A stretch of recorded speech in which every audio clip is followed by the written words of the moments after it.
মোহনগঞ্জবাসী আসসালামু আলাইকুম।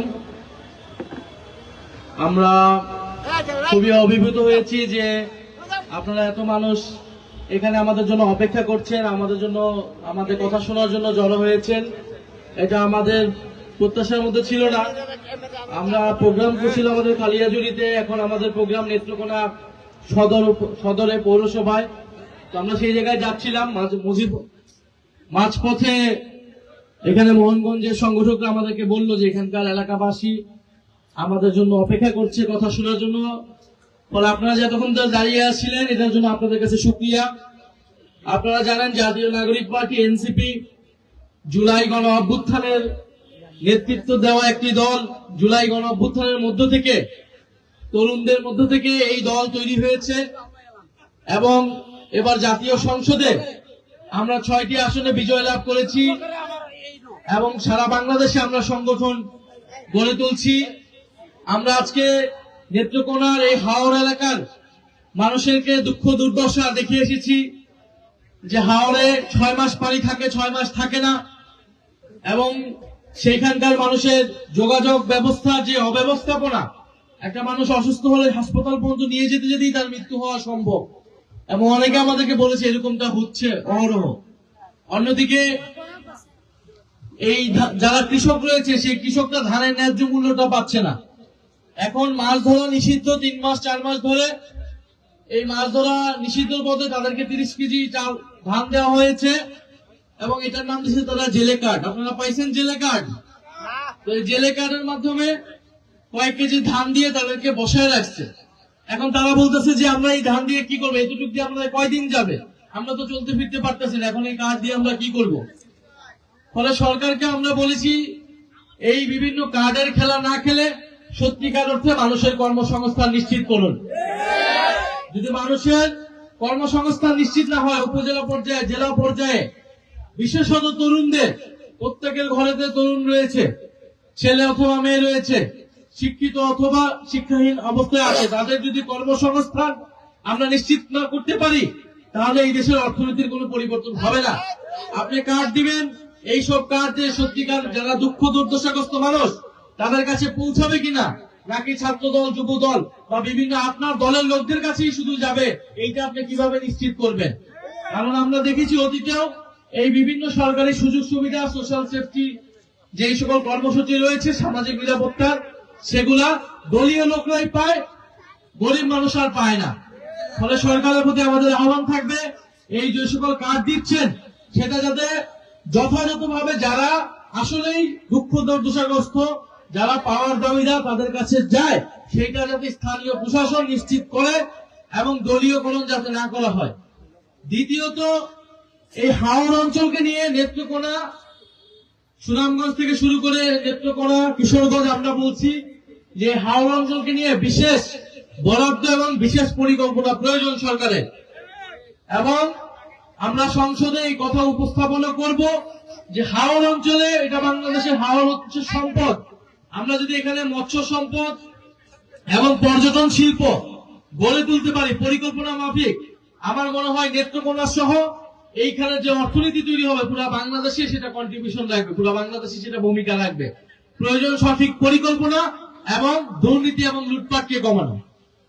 পরিশেষে আরেকটি কথা বলবো, আপনারা জানেন যে জুলাই গণ অভ্যুত্থানে পরবর্তী সময়ে সবাই আমরা বলছি যে বাংলাদেশ পরিবর্তনের বাংলাদেশ হবে, সংস্কার হবে, এবং এই কারণে আমরা জুলাই সনদ রচনা করছি। সেই জুলাই সনদের উপরে গণভোট হয়েছে।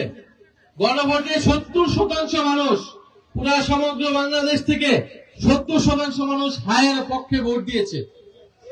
হায়ের পক্ষে ভোট দেওয়া মানে আপনি জুলাই সনদ বাস্তবায়ন করবেন, গণভোটের যে প্রশ্ন ছিল সেগুলো বাস্তবায়ন করবেন, পুলিশ সংস্কার হবে, আদালত সংস্কার হবে এবং সংবিধান সংস্কার হবে। কিন্তু সরকার এবং স্বরাষ্ট্রমন্ত্রী, প্রধানমন্ত্রী তারা এখন সংস্কার হতে দিচ্ছে না। তারা এখন গণভোটকে অস্বীকার করছে। 70% জনগণের যে ভোট, সেই ভোটকে তারা অস্বীকার করছে। ফলে আমরা সারা বাংলাদেশের মানুষের কাছে যাচ্ছি যে আপনারা আপনাদের জায়গা থেকেও ভয়েস রেজ করুন, কথা বলুন যে এই জুলাই সনদ, এই সংস্কারটা যদি বাস্তবায়ন না হয় তাহলে 1400 মানুষ যে শহীদ হয়েছে 30,000 যারা আহত হয়েছে, ইভেন বিএনপির যে সকল নেতাকর্মী যারা জুলাই যোদ্ধা হিসেবে রাজপথে ছিল, আমাদের সকলের পরিশ্রম, সকলের আত্মত্যাগ আমাদের বৃথা যাবে। আমরা কি সেটা হতে দিতে পারি? আমরা সেটা হতে দিব না। আমরা কোনো আন্দোলন করে পরিস্থিতি ঘোলাটে করতে চাই না। আমরা বলছি যে জনগণ আপনাদেরকে ক্ষমতা দিয়েছে, আপনারা জনগণ আপনাদের 70% মানুষ জুলাই সনদ বাস্তবায়নের জন্য বলেছে, আপনারা সেই কাজটা করুন।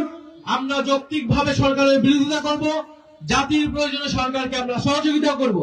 কিন্তু সরকার যদি সংস্কার বাস্তবায়ন না করে, জুলাই সনদের সাথে প্রতারণা করে, গণ অভ্যুত্থানের সাথে প্রতারণা করে, তাহলে এই দেশের তরুণ প্রজন্ম, এই দেশের সাধারণ মানুষ, এই দেশের যারা জুলাই অভ্যুত্থানে অংশগ্রহণ করেছে, তাদের পক্ষে এই সরকারকে সহযোগিতা করা সম্ভব না।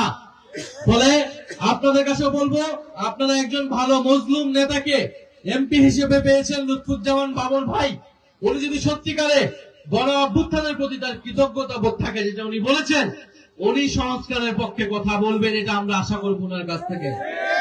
কারণ যারা জীবন দিয়ে ওনাকে জেলখানা থেকে বের করে এনেছেন, মৃত্যুদণ্ড থেকে, আসামি থেকে উনি আজকে এমপি হয়েছেন, তিনি যদি কৃতজ্ঞতা বোধ প্রকাশ করতে চান, তাইলে দেশের পরিবর্তনের পক্ষে, সংস্কারের পক্ষে, আওয়ামী লীগের বিচার এবং জুলাই সনদ বাস্তবায়নের পক্ষে আমরা আশা করব জাতীয় সংসদে বাবর ভাই উচ্চ কণ্ঠে সবার আগে কথা বলবেন এবং নিজের দলকেও তিনি বুঝাবেন।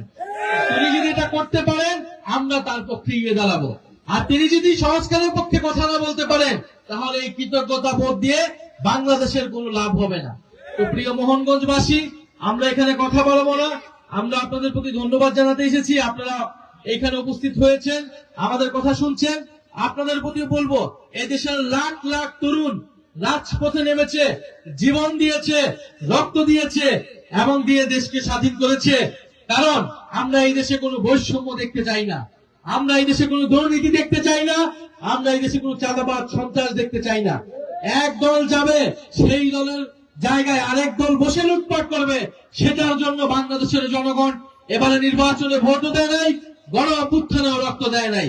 ফলে মোহনগঞ্জে আমরা কোনো সন্ত্রাস, চাঁদাবাজ, জমি দখল, ভূমি দখল কোনো কিছুই দেখতে চাই না।